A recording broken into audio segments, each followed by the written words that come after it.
Hi, welcome. It's time for another children's book reading by a candidate, and I am a candidate for President of the United States. And my name is Susan Maude Buchser-Lochocki, and it's Susan Buchser for short. As you know, it's cold, so I'm not going to wear this shirt right now. Just having it there at the beginning so that everybody knows that this is a children's book story. Reading. Welcome. So I'm going to read the next chapter in What is the Supreme Court? It's a pretty good book so far, and this next chapter, chapter 4, I think, is what it is. Yep, The Worst Decision Ever is the name of the chapter. So, are you ready? When Marshall died in 1835, another Southerner, Roger B. Taney, became Chief Justice. He served until he died in 1864. During the Civil War, Taney believed in slavery even more strongly than Marshall had. He said that each state should get to decide many issues, such as slavery, for itself. The federal government had no business butting in. In 1839, however, a case before the Taney court was decided in favor of a group of enslaved Africans. They'd been kidnapped and put on a Spanish ship called La Amistad. The plan was to sell them when the La Amistad docked in Cuba. But the Africans rebelled and killed the ship's cook and captain. Eventually, the ship arrived in New London, Connecticut. So that's the Supreme Court Justice, and that's the ship. That's when the owner of the ship sued to reclaim them as his property. The case went before the Taney Court in 1841. Former President John Quincy Adams represented the Africans in the case. Associate Justice Joseph Story wrote the decision which sided with the Africans. They were now free. Many had already been taken in by the Connecticut missionaries. Later, they returned to West Africa. In 1997, the event was made into a popular movie, Amistad. In it, a modern associate judge named Harry Blackmun played the role of Justice Story. The case that Taney is probably most known for is the Dred Scott case. Taney wrote what is widely considered the worst decision in the history of the U.S. Supreme Court. The case involved a 58-year-old enslaved man named Dred Scott. In 1846, Scott was living in the state of Missouri, where slavery was legal. Earlier, though, he and his wife had been taken by their enslaver, John Emerson, to Illinois. Illinois had been a free state since it joined the Union in 1818. Later, back in Missouri, the Scots went to court. They said that because they had once lived in a free state under the law, they were free citizens. The case went all the way to the Supreme Court. So first, here are the people mutinying or taking over the ship. these Africans taking over the ship from the Spanish. And then here's Dred Scott.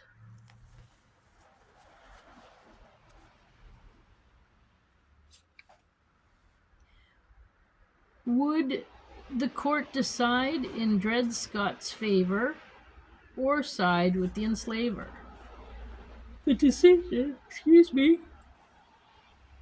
made in 1857 was written by Chief Justice Taney. It denied the Scots any rights of citizenship.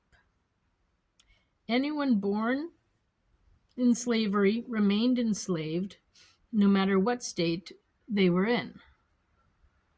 The decision applied not just to the Scots, but to all enslaved people in the United States. It is chilling to read Chief Justice Taney's words. Citing the country's founders, he wrote that black people should be regarded as beings of an inferior order who had no rights which the white man was bound to respect.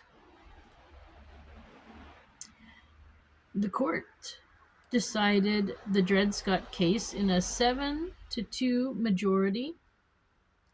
One of the two justices who ruled against the decision was so angry that he resigned from the court. That was probably a bad decision.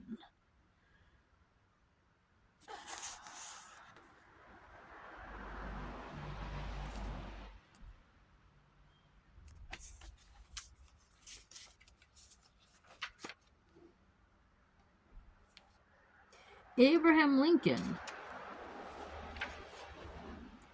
who would become president in 1861, thought the Dred Scott decision was all wrong. He saw it as an effort to expand slavery and make it legal everywhere. The court's decision so outraged people in free states that it brought the divided nation closer to war. The Civil War between the North, the Union, and the South, the Confederacy.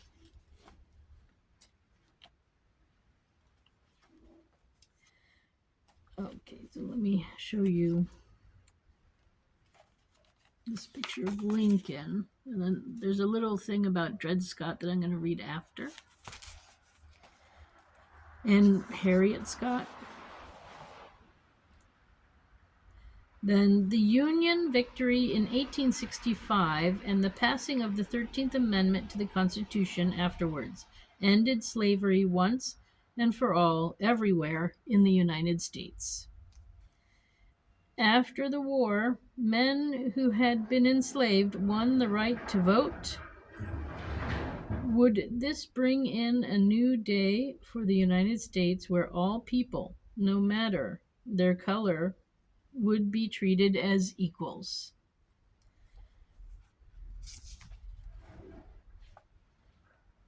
Okay, so then how war divided the U.S. in 1861.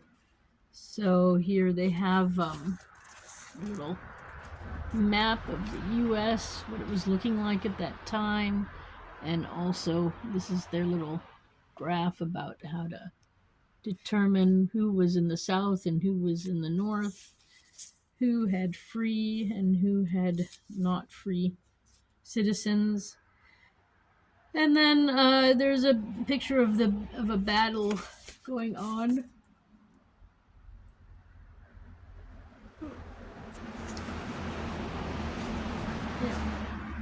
And then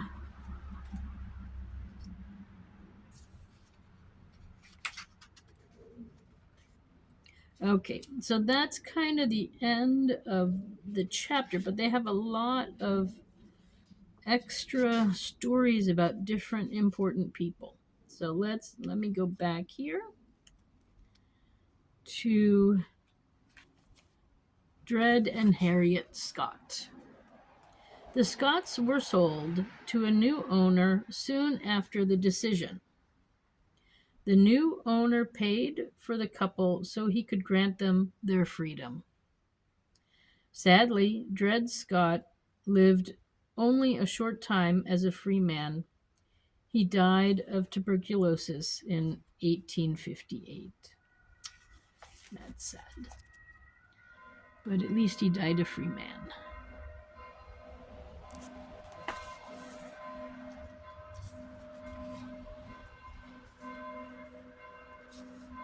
Then Oliver Wendell Holmes Jr.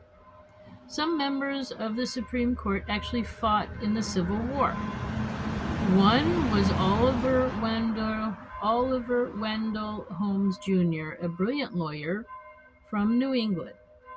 He was wounded in several battles fighting for the Union.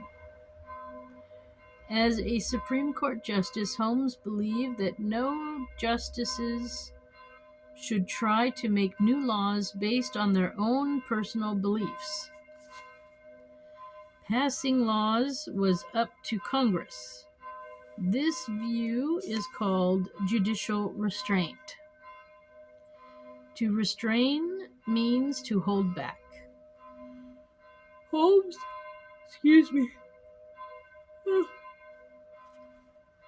was also a champion of free speech, that people had the right to say what they believed, even if their beliefs were hateful.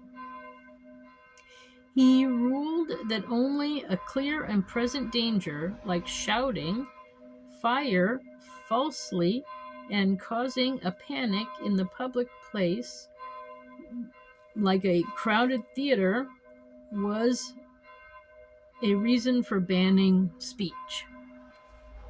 After Holmes retired, President Franklin Delano Roosevelt visited the 92-year-old Holmes and found him reading Plato in Greek. Why was he reading the ancient philosopher? The president asked. To improve my mind, Mr. President, Holmes responded.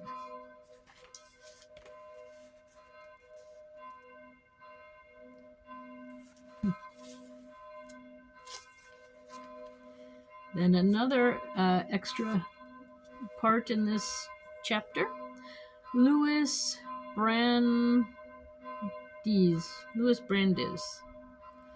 Brandeis served on the court with Holmes. He was the court's first Jewish justice. His views on interpreting the law as laid out in the Constitution were different from Holmes. Brandeis believed the Constitution to be a living document that has to be interpreted in light of changing times. Sometimes justices who follow Brandeis's view are called judicial activists. And there he is. Okay, so that is, that is the end of this reading for today and the chapter known as The Worst Decision Ever, which it was the worst decision ever. So thank you for stopping by.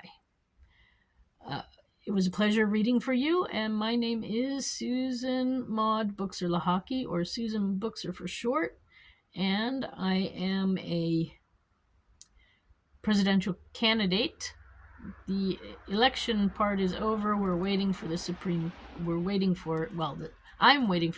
Court, but some people are waiting for the Electoral College and then the Senate in January to read off the votes. But that's for another day and another story. Thank you again for stopping by. If you want to find out more about me and my campaign, it's Susan4USA.com. That's Susan, the number 4, USA.com. Go ahead and have a look.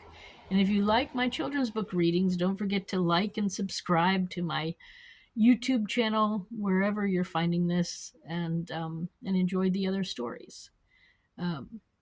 That's it for now. Have a good day. Bye.